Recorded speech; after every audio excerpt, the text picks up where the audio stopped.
राजू खरे हे विजयी झाले असं घोषित निवडणूक अधिकाऱ्यांनी केलं आणि 40 वर्षाची निजामी पाटील की 40 वर्षाची काळी कुट्ट कारागिरी संपवण्याचं जर काम कोणी केलं असेल तर मोहोळ मतदारसंघामध्ये माझ्या मायबाप जनतेने केलं।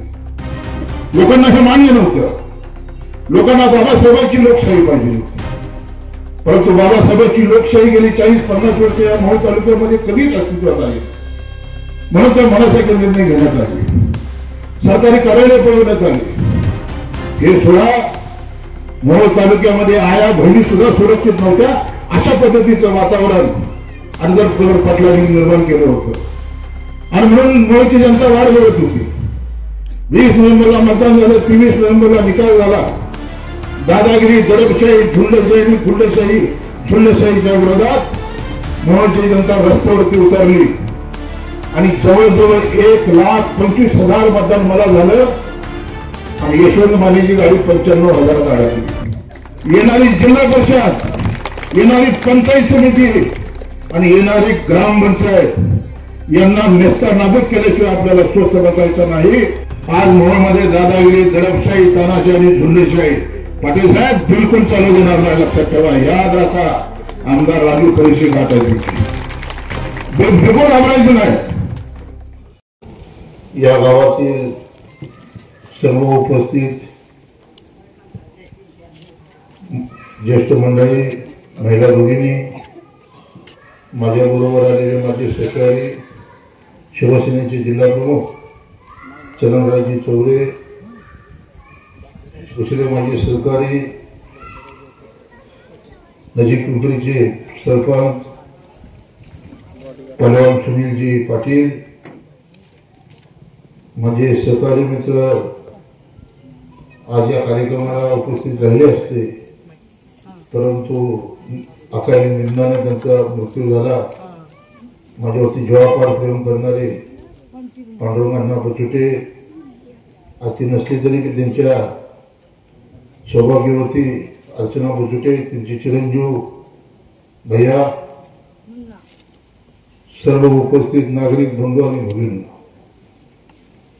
आंबेडकर जयंतीच्या सगळीकडे मिरवणुका होत असताना मंडळाच्या अध्यक्षाची विनंती होती की भाऊ औंढीमध्ये फक्त सत्काराला येऊन जावा। मी म्हणत होतो की बाबा सगळ्या मिरवणुका एकदा होऊ द्या आणि मग मी निवांत औंढीमध्ये येईल।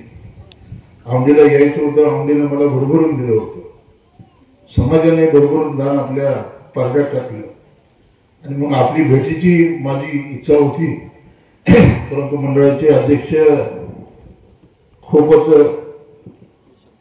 विशालनं घाई केली की नाही भाऊ आता झालं पाहिजे आणि मग आज आमच्या तारापूरची मिरवणूक, त्यानंतर पुढची मिरवणूक आणि आता आपल्या औंढीत आणि पुढे अजून 4 गावाच्या मिरवणूक आहेत। या मिरवणुकीच्या राड्यामुळे मी म्हणत होतो की निवांत जर बोलायचं असेल तर मिरवणुका झाल्यावर येतो, तरी ठीक आहे। समाजाच्या विनंतीला मान देऊन आपल्या प्रेमापोटी मी इथं आलो, आपल्या सगळ्यांचं अभिनंदन करतो। आता अध्यक्षांनी सांगितलं की स्मशानभूमीचा प्रश्न, माणूस आयुष्यात शेवट ज्या ठिकाणी जातो ते शेवटचं ठिकाण म्हणजे स्मशानभूमी आणि ही स्मशानभूमी का होत नाही? गेली 40 वर्ष ज्याच्या घरात सत्ता होती, ज्यांचे बाप आमदार होते, त्याच्यानंतर ते स्वतः आमदार झाले आणि त्यानंतर 3 गेटकीन उमेदवार त्यांनी आमदार म्हणून आपल्या मोहोळ मतदारसंघावरती लागले। याचाच उद्रेक की आपल्या दलित समाजामध्ये ते स्मशानभूमी सुद्धा देऊ शकले नाही। दुसरी मागणी केली संविधान भवनची। आपल्याकडे जागा किती आहे? मी आजच या कार्यक्रमाच्या निमित्तानं जाहीर करतो की येत्या थोड्याच दिवसात भव्य स्वरूपाचं संविधान भवन हे औंढीमध्ये 100% होणार।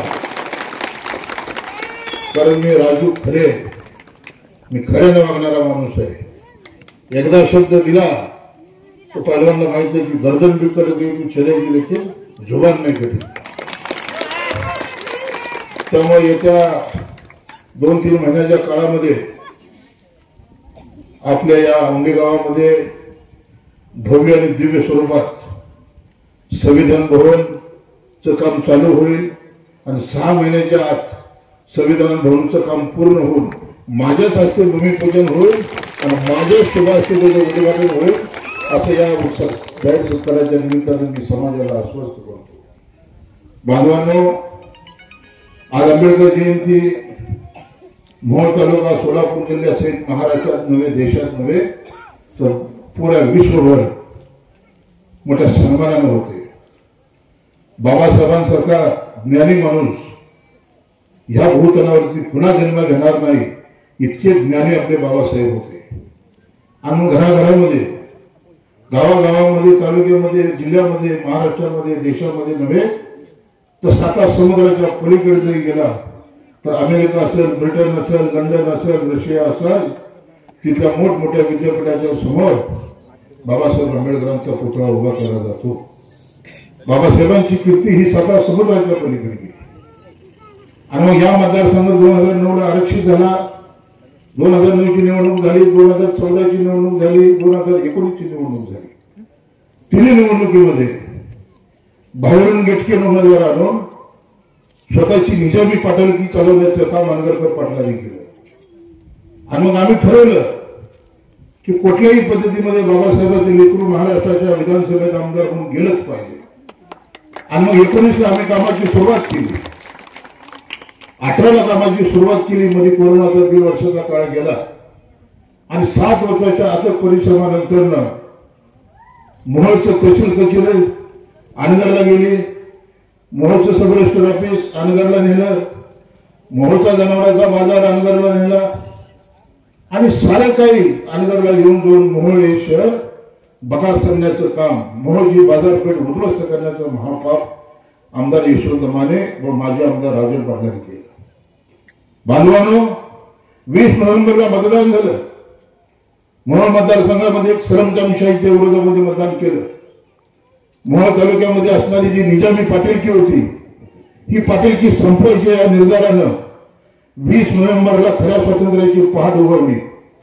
20 नोव्हेंबरला मतदान झालं आणि 23 नोव्हेंबरला निकाल लागला आणि 23 नोव्हेंबरला राजीव खरे हे विजयी झालं असं घोषित निवडणूक अधिकाऱ्यांनी केलं. आणि 40 वर्षाची निजामी पाटीलकी, 40 वर्षाची काळी कुट्ट कारागिरी संपवण्याचं जर काम कोणी केलं असेल तर मोहोळ मतदारसंघामध्ये माझ्या मायबाप जनतेने केलं. लोकांना हे मान्य नव्हतं. लोकांना बाबासाहेबांची लोकशाही पाहिजे होती. परंतु बाबासाहेबांची लोकशाही गेली 40-50 वर्ष या मोहोळ तालुक्यामध्ये कधीच अस्तित्वात आली. म्हणून तर मनासारखे निर्णय घेण्यात आले, सरकारी कार्यालय पळवण्यात आले. हे सोडा, मोहोळ तालुक्यामध्ये आया बहिणी सुद्धा सुरक्षित नव्हत्या अशा पद्धतीचं वातावरण आंबेडकर पाटलांनी निर्माण केलं होतं. आणि म्हणून मोहोळची जनता वाट बघत होती. 20 नोव्हेंबरला मतदान झालं, 23 नोव्हेंबरला निकाल झाला. दादागिरी, दडपशाही, झुंडशाही, गुंडशाही, झुंडशाहीच्या विरोधात मोहोळची जनता रस्त्यावरती उतरली आणि जवळजवळ 1,25,000 मतदान मला झालं आणि यशवंत मानेची गाडी 95,000 अडकली.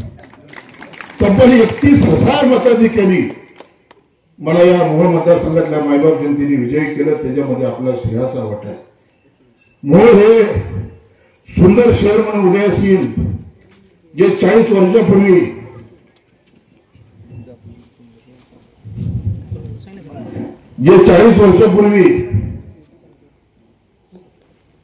ज्यांच्या घरात सत्ता होती त्यांनी मोहोळची बाजारपेठ उद्ध्वस्त करण्याचं काम केलं. मोहोळ राष्ट्रीय महामार्ग क्रमांक 9 वरती असणारे शहर, पाठीमागून रेल्वेची लाईन गेली, एकीकडे राष्ट्रीय महामार्ग, 4 राज्यमार्ग गेले आणि आता नव्यानं होणारा शक्तीपीठ रस्ता तो मोहोळ तालुक्यातून जवळजवळ 70% मोहोळ मतदारसंघातून गेला. बांधवांनो, हे शहर हे सुंदर शहर व्हायला पाहिजे होतं. हा तालुका आज आपल्याला मशानभूमी मागावी लागते, आपल्याला रस्ते मागावे लागतात. मी आमदार नसताना सुद्धा आज अण्णा नाहीये, दादा शिंदे आता येतील या कार्यक्रमाला थोड्या वेळात. मी आमदार नसताना सुद्धा औंढी गावासाठी किमान 1 कोटी रुपयाचा निधी दिला होता. 1.25 कोटी रुपयाचा निधी मी आमदार नसताना दिला होता. माझे आदरणीय नेते एकनाथरावजी शिंदे महाराष्ट्राचे मुख्यमंत्री होते आणि शिंदे साहेबांनी किमान 100 कोटी रुपयाचा निधी मला त्यावेळेला दिला होता. त्याच्यामध्ये मला कमीत कमी 60-65 कोटी आणि चरण भाऊला 30-35 कोटी असा 100 कोटी रुपयाचा निधी आम्ही आमदार नसताना मोहोळ मतदारसंघामध्ये आणला. त्यातला 1.25 कोटी रुपयाचा निधी हा आवडीला दिला होता. जर आमदार नसताना 1.25 कोटी देतोय तर आता आमदार झालोय. आमदार झालोय. आवडी गावाचा चेहरा मोहरा बदलण्याचं काम येत्या काळामध्ये होईल. जसं तुम्हाला पाहिजे, इथं रस्ते सुंदर असतील, इथं समाज मंदिर असतील, इथले पडझड झालेल्या शाळा चांगल्या केल्या जातील, इथं असणारं संविधान सभागृहाचं काम 2 महिन्याच्या आत आपण संविधान सभागृहाच्या कामाचा नारळ फोडूया. मी मला म्हणालो की 6 महिन्यात सभागृह पूर्ण करू.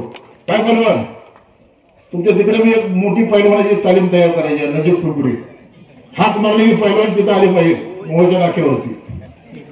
आणि म्हणून असं पैलवानकडे बरोबर आपल्या निवडणुकीत जीवाचं रान केलं सुनील पाटलांनी. चरणराजचं राजभर झोपत नव्हते. तुमच्या घरी दुःखाची घटना जरी घडली तरी सुद्धा येऊन तुम्ही मतदान करून गेला. आणि बांधवांनो, बदल ही काळाची गरज होती. बदल करणं ही मोहोळ तालुक्यात पर्याय नव्हता.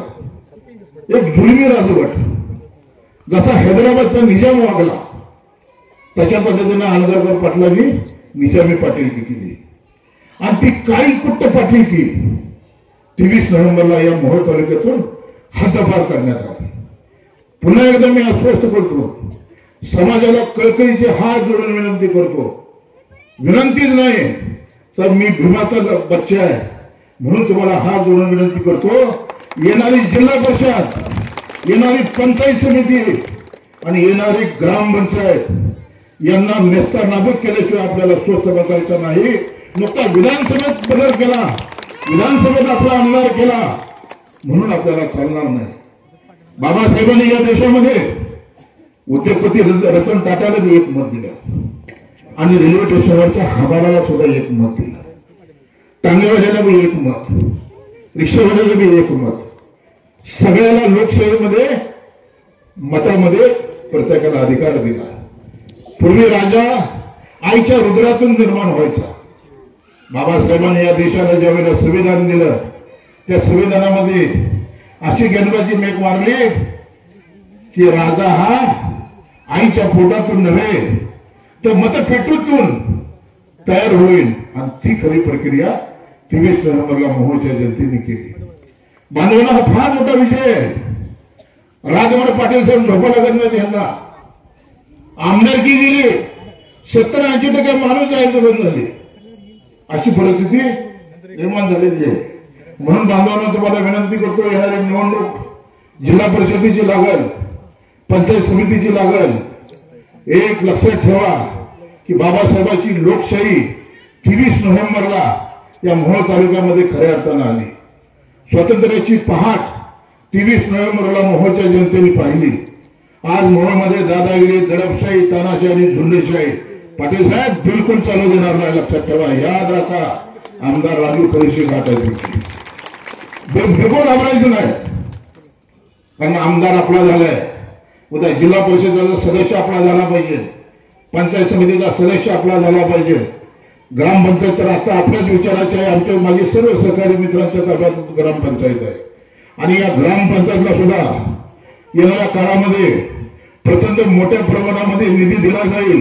गावाचा चेहरामोहरा बदलण्याचं काम आपल्याला सगळ्याला मिळून करायचं आहे. आणि म्हणून तुम्हाला विनंती करतो, अधिक वेळ आपल्या घेणार नाही, परंतु हात जोडून कळकळीची विनंती करतो की पुन्हा अनगर करायची सत्ता गावातून हद्दपार करायची आहे, पंचायत समितीतून हद्दपार करायची आहे, जिल्हा परिषदेतून हद्दपार करायची. आणि म्हणून आपल्याला उद्या येत्या निवडणुकीत सज्ज व्हावं लागेल. आपण मला इथं बोलवलं, मला बोलण्याची संधी दिली, त्याबद्दल मी मंडळाचे आभार मानतो. गणेश अजून ही मागणी काय तुझी?